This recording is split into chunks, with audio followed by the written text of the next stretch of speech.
The restaurant was buzzing with quiet chatter, the kind of background noise that usually feels warm and comforting. But as I walked back to our table after paying the bill, I caught a single sentence that made the entire room vanish from my senses. "He'll never know. It's almost too easy."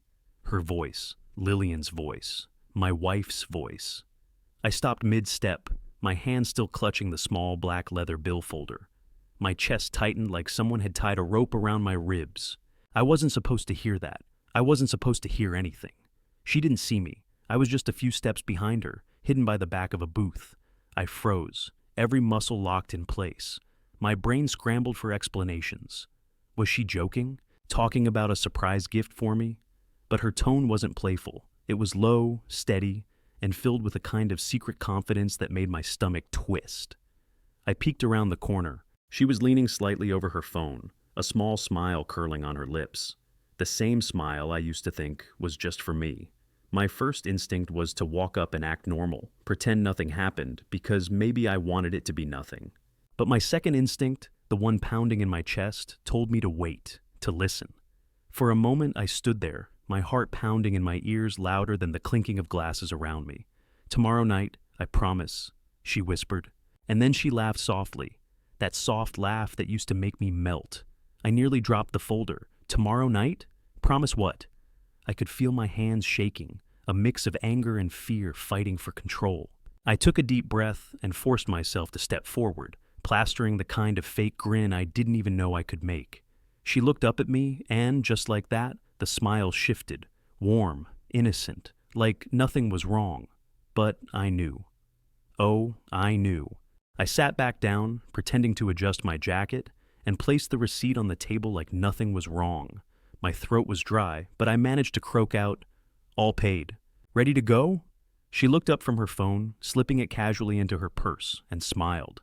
That smile, God, I swear it didn't feel like the smile of the woman I married. It felt like a mask, something she wore to get through the night, to hide whatever she was keeping from me. I couldn't even taste the last sip of wine I forced down. My thoughts were loud, almost deafening, drowning out the sound of the waiter thanking us for coming. Every word she had whispered replayed in my head, overlapping with my own voice screaming at me to say something. But I didn't. I couldn't. What would I even say? "Hey, who are you promising something to tomorrow night?" I felt like if I asked, she would just laugh and make me feel like I was crazy. As we walked to the car, I noticed something I had never really paid attention to before. She was texting with her phone tilted slightly away from me, her thumb moving fast, the faintest smirk curling on her lips. I kept my mouth shut. I was already too wound up, too paranoid. Maybe I was overthinking. Maybe she was talking to her sister. Maybe I was just tired. I wanted so badly to believe that. The drive home was silent. Not the comfortable silence couples have after a long day, but the heavy silence that feels like a wall between you. She was staring out the window, and I was gripping the steering wheel like it was the only thing holding me together. Every few seconds, I caught myself glancing at her, looking for any sign, any clue that I was wrong. When we got home, she went straight to the bathroom with her phone. Normally, I wouldn't think twice about that, but now every little thing felt suspicious. I sat on the edge of the couch, staring at the dark TV screen, wondering if I was losing my mind. My chest felt tight, like I was waiting for something terrible to happen, like the truth was hovering right above me, but I couldn't reach it. That night, I barely slept. I lay there next to her, watching the shadows shift on the ceiling, listening to her soft, steady breathing. Was she dreaming about him? About whoever was on the other end of that call? At one point, I almost picked up her phone while she slept, but my hands shook so badly I couldn't bring myself to do it. If I found something, that would make it real. By the time the sun came up, I had made a decision. I wasn't going to ask her. Not yet. I needed proof, something undeniable, something that wouldn't let her twist the truth. But deep down, I already felt it. My marriage, the life we had built together, might be crumbling, and I was just too much of a coward to face it head on. The next morning, I woke up feeling like my head was filled with static. Lillian was already up, humming in the kitchen, the smell of coffee drifting down the hall like nothing in the world was wrong. It made me sick. How could she just stand there, smiling and acting normal, when my mind was tearing itself apart? I sat at the edge of the bed for a long time, staring at the floor, thinking about what I'd heard. Maybe I was overreacting, I told myself. Maybe I had just misinterpreted a harmless conversation, but then I remembered that tone in her voice, soft, tender, like a secret, and the way she had said tomorrow night. It wasn't innocent. I knew it wasn't. As I walked into the kitchen, she handed me a mug of coffee like it was any other day. "Morning," she said, smiling at me with those bright green eyes that I used to think could never lie. I forced a smile back, but every time she looked away, I found myself staring at her like she was a stranger. She sat at the table scrolling through her phone, completely absorbed, her thumb tapping quickly against the screen. I pretended to sip my coffee, but I was watching her reflection in the kitchen window, studying every twitch of her face, every smirk, every little bite of her lip, as she read whatever was on her screen. I couldn't stop thinking about tomorrow night. Today was tomorrow. What was she planning? Who was she going to see? My brain kept coming up with 1,000 ugly scenarios, each worse than the last. I needed to know. And as pathetic as it sounds, I started hatching a plan right there at the kitchen table, my hands trembling against the ceramic mug. That afternoon, I told her I'd be working late.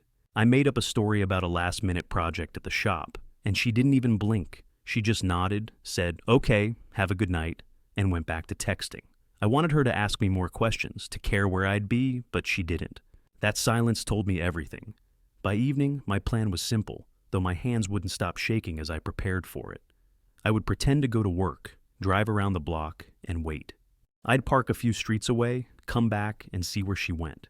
It sounds insane, I know. I never thought I'd be the type of guy hiding in his own neighborhood, spying on his own wife. But I needed answers. I couldn't keep living in this cloud of suspicion.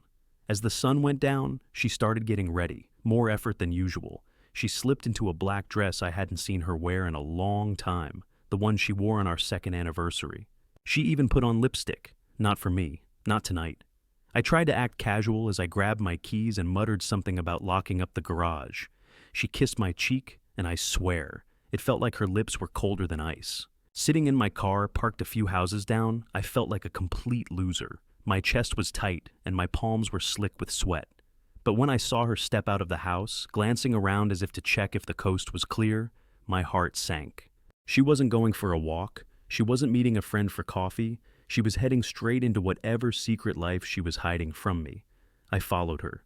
God, I still can't believe I actually did it. Sitting there in my old sedan, headlights dimmed, I watched my wife drive away like she was escaping something, and maybe she was, escaping me, escaping the life we built together. My hands were trembling so badly on the steering wheel that I had to take a deep breath just to steady them. I told myself I would just follow for a minute, just far enough to see where she went. But as her car pulled further into the night, that minute stretched into 10, and those 10 minutes stretched into something darker, the realization that I might be about to see something I could never unsee. She drove across town, past the places we used to go together, the small park where we had picnics, the movie theater where we'd held hands like kids during cheap matinee showings. Every landmark felt like a cruel reminder of how much I'd been blind to. She finally turned into a quiet side street, lined with trees that looked almost black under the dim streetlights.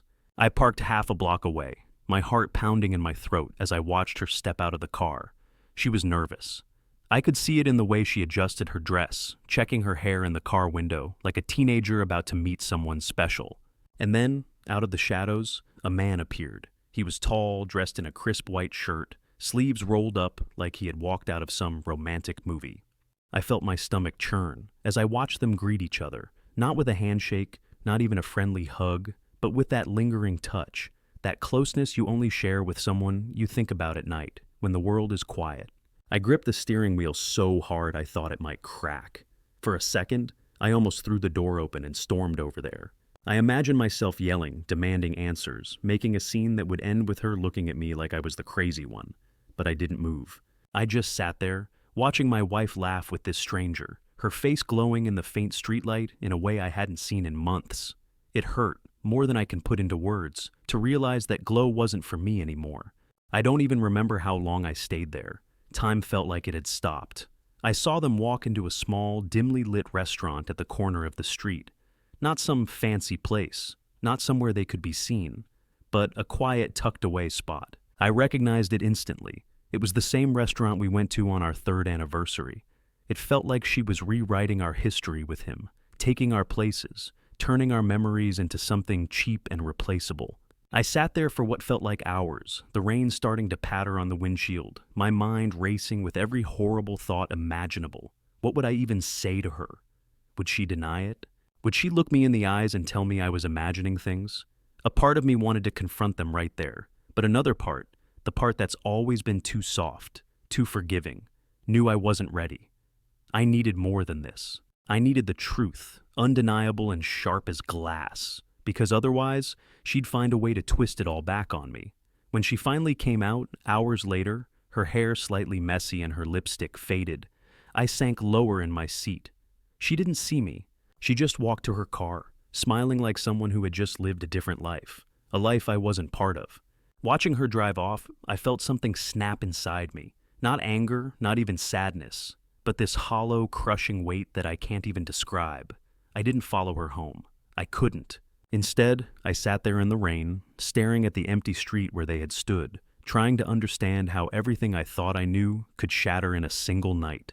I drove home long after she had returned, circling the neighborhood twice just to avoid pulling into the driveway too soon. My car felt like a coffin, and I was the dead man inside it, suffocated by what I'd seen. I kept replaying every second of it, the way she had tilted her head when he spoke, the way her hand had brushed his arm like they'd done it 1,000 times before. It wasn't a misunderstanding. It wasn't my paranoia. It was real.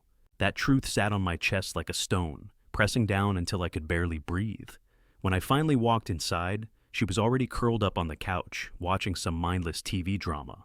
She looked so calm, so comfortable, like she hadn't just spent the evening rewriting our marriage vows with another man. "How was work?" she asked, without even looking at me, her voice casual, unbothered. I stood there in the doorway for a moment, staring at her like I was trying to read a language I no longer understood. How could she be so normal? How could she sit there, feet tucked under her blanket, pretending everything was fine? I muttered something about a long day and went to take a shower just to get away from her. Under the hot water, I let my head fall against the tiles, my mind spinning with questions I couldn't answer. Was this the first time she'd done this? Or had I been blind for months? Years? When I came back, she was asleep. I sat on the edge of the bed, staring at her face. Even in sleep, she looked perfect, peaceful, as if the guilt wasn't there at all. I hated myself for thinking she was beautiful in that moment. I hated myself for still loving her despite everything. I wanted to shake her awake, to scream, to demand the truth, but I didn't. I just sat there, quiet and hollow, like some ghost watching the life he used to have. I barely slept that night. Every time I closed my eyes, I saw them together in that dim streetlight, the way her smile lit up for him, in a way I hadn't seen in months. I thought about our wedding day, about the promises we made, about the night we moved into this house and stayed up until sunrise talking about our future. When did that future fall apart? Was it me? Was I not enough? These questions tore at me like wild animals, ripping apart every piece of confidence I'd ever had. By the time the sun came up, I had made a decision.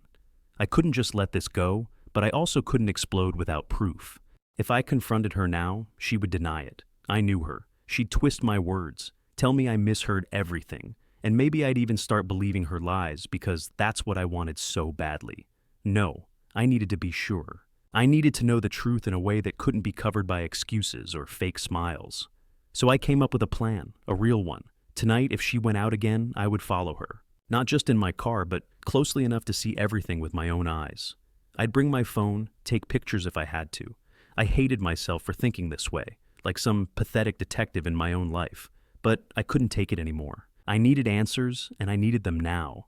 That day I barely spoke to her. I went through the motions, coffee, work, dinner, but my mind was somewhere else, somewhere darker. Every glance at her felt like a test, every word like a lie. I kept wondering if she could tell that I knew, if she could see the cracks forming in me. She didn't say much either. Maybe she was distracted. Maybe she was already thinking about him. When night fell, I was ready. My stomach churned with a mix of fear and anger, but my resolve was set. If she left again, I'd follow. I'd get my answers, no matter how much it hurt to see them. I told myself this was the only way, even though a part of me was terrified that I already knew exactly what I would find. She didn't even try to hide it this time. After dinner, she got dressed like she was heading out to a party rather than spending the evening with her husband. A short black skirt I hadn't seen her wear in years. heels that clicked across the hardwood floor like a countdown. And that perfume.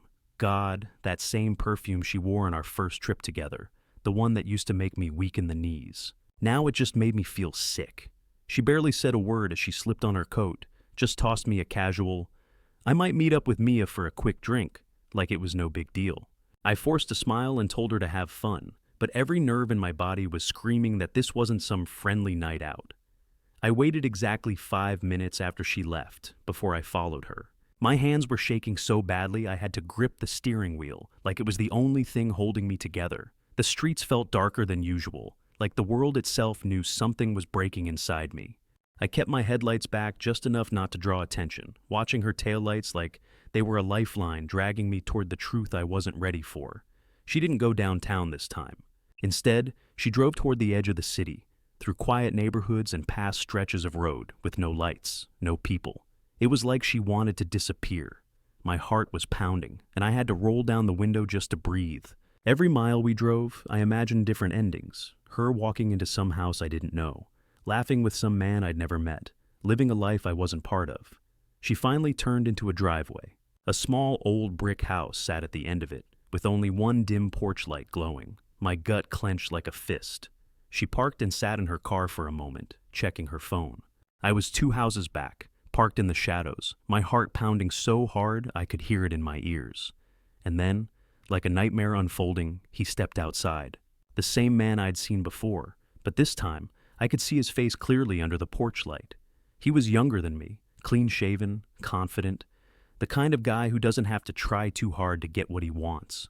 She walked up to him, and there wasn't even a hesitation. He leaned down, kissed her like it was the most natural thing in the world, like they'd been doing it for months. My hands tightened on the wheel, my nails digging into the leather, and for a second, I swear I couldn't breathe. That kiss, her kiss, was supposed to be mine. I don't remember making the decision to get out of the car, but suddenly I was halfway down the street, hiding behind a tree like some pathetic spy. My chest was tight, my pulse hammering in my neck as I watched them walk inside together. The door closed, and that was it. I was left standing there, staring at the house, the quiet street, the life that was crumbling beneath my feet. I wanted to storm up there, pound on the door, and drag her out. I wanted to shout, to demand answers, to make her face me, but I didn't. Something in me, fear, shame, I don't know what, held me back. Instead, I pulled out my phone and took pictures. The worst moment of my life, and I was there documenting it, like evidence in a case I never wanted to build. I sat in my car for almost an hour watching the windows of that house, every shadow on the curtain twisting the knife deeper in my chest.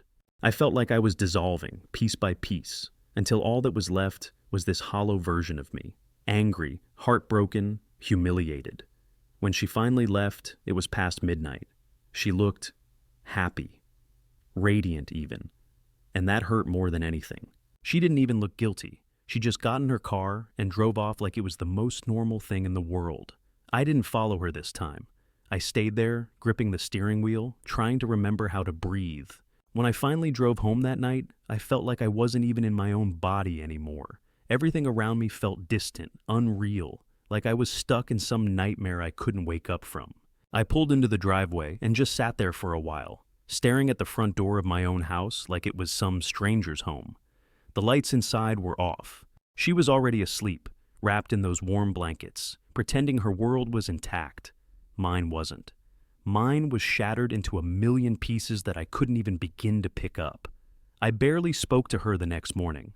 I couldn't. Every word she said sounded fake to me, like lines from a script. She smiled as she poured her coffee, hummed some stupid tune while scrolling on her phone, and all I could see was her standing under that porch light, kissing him like I didn't exist. I sat there at the kitchen table, pretending to read the news on my phone while I was actually looking at the pictures I'd taken. Proof. Cold, undeniable proof that she was lying, that our marriage wasn't what I thought it was. But here's the thing, I didn't know what to do with it.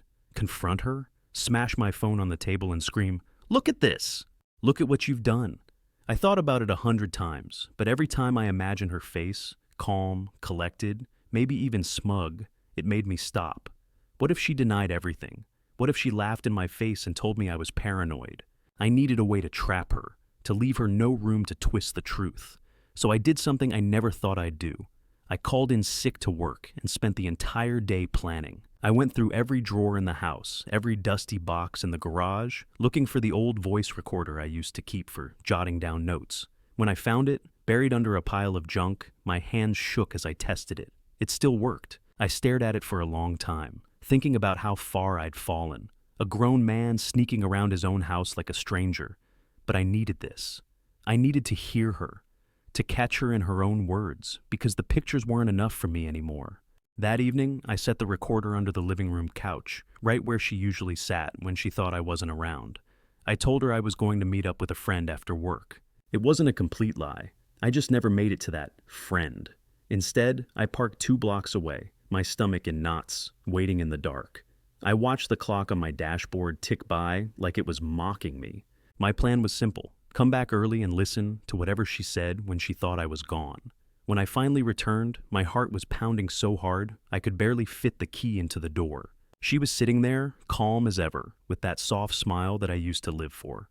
I forced a grin, kissed her cheek, and tried to act normal while my inside screamed. After she went to bed, I crept into the living room and grabbed the recorder like it was evidence in some crime scene. I locked myself in the bathroom and pressed play. Her voice filled the room. I'll never forget it. At first, it was just humming, the sound of her flipping through channels, nothing out of the ordinary. Then I heard the text notification sounds and her voice, low and warm, saying, "I can't wait for tomorrow. I'll make sure he's out again." My throat tightened as I sat there on the cold bathroom floor, the words hitting me like bullets. There was no misunderstanding this time. She wasn't talking about me. She wasn't even trying to hide it. I stopped the recording halfway through because I couldn't take it anymore. My hands were shaking, my breath coming out in short, uneven bursts. Tomorrow. She was planning to see him again tomorrow. I didn't know whether to cry, scream, or laugh like a man who's finally lost his mind. But one thing was certain. I couldn't let this go on any longer. I had to confront her. The question was, how? The next day, I felt like I was walking around with a storm inside me. Every moment, every glance at Lillian felt like I was teetering on the edge of an explosion.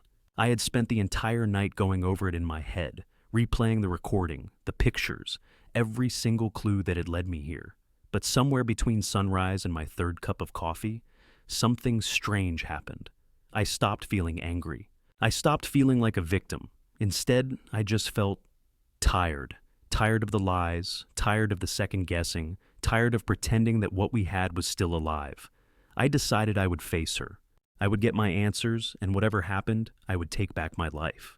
That evening, as we sat down for dinner, I didn't play games. I put my phone on the table, opened the gallery to the pictures of her and that man, and slid it toward her without saying a word.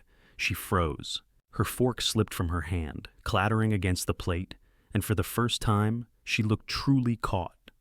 "Lillian," I said quietly, "I need you to tell me the truth. No more lies." At first, she tried to speak, to stammer out something that sounded like an excuse, but I just shook my head. "Don't," I said, my voice shaking but firm. "I've spent too many nights wondering if I was crazy. I'm not crazy. I just need to know why." There was a long silence. She looked at me, really looked at me, and I saw tears start to well in her eyes. And then, something I didn't expect happened. She broke. She cried. And it wasn't the kind of fake crying people do when they're caught. It was raw, painful, and full of regret. "I messed up," she said, her voice trembling. "I don't even know how it got this far. I've been so lost, Harold. I thought we were drifting apart, and I didn't know how to fix it. I wanted to scream, to tell her that fixing it by finding someone else was the worst thing she could have done. But I didn't. Something in her face, in the way she clutched the edge of the table like she was hanging on to the last thread of our marriage, made me pause. "If you wanted to fix it," I said slowly, "you should have come to me. I would have done anything to save us." And that's when I realized this wasn't just about her mistake. It was about us, about all the silent dinners, the long hours I spent at work, the way we'd let the spark fade without ever really fighting for it. I wasn't excusing her, but for the first time, I saw the cracks on both sides. We talked for hours that night, really talked, like we hadn't in years. There was yelling, crying, moments when I almost walked out. But somehow, through all of it, something shifted. She admitted everything. told me she had cut it off already, that the man didn't mean anything compared to the life we'd built. And I believed her, not because I'm naive, but because I saw how broken she looked, how desperate she was to fix the damage. The next few weeks weren't easy. We went to counseling, and for the first time, I started speaking about things I'd buried for years, my insecurities, my fear that I wasn't enough. She opened up too, telling me how lonely she'd felt even when I was sitting right next to her. It hurt, but it was real, and for once, I wasn't afraid of the truth. Now, a few months later, I can honestly say that night saved us. It sounds strange, even to me, but sometimes you have to watch everything fall apart to see what's worth rebuilding. We're not perfect, but we're trying. We're laughing again, making time for each other, and every day I feel like we're choosing each other all over again. If there's one thing I've learned from all of this, it's that love isn't about pretending things are fine when they're not. It's about facing the ugly truths, the hard conversations, and still deciding to stay. I don't know what the future holds for us, but for the first time in a long time, I feel hopeful. And maybe, just maybe, that's enough.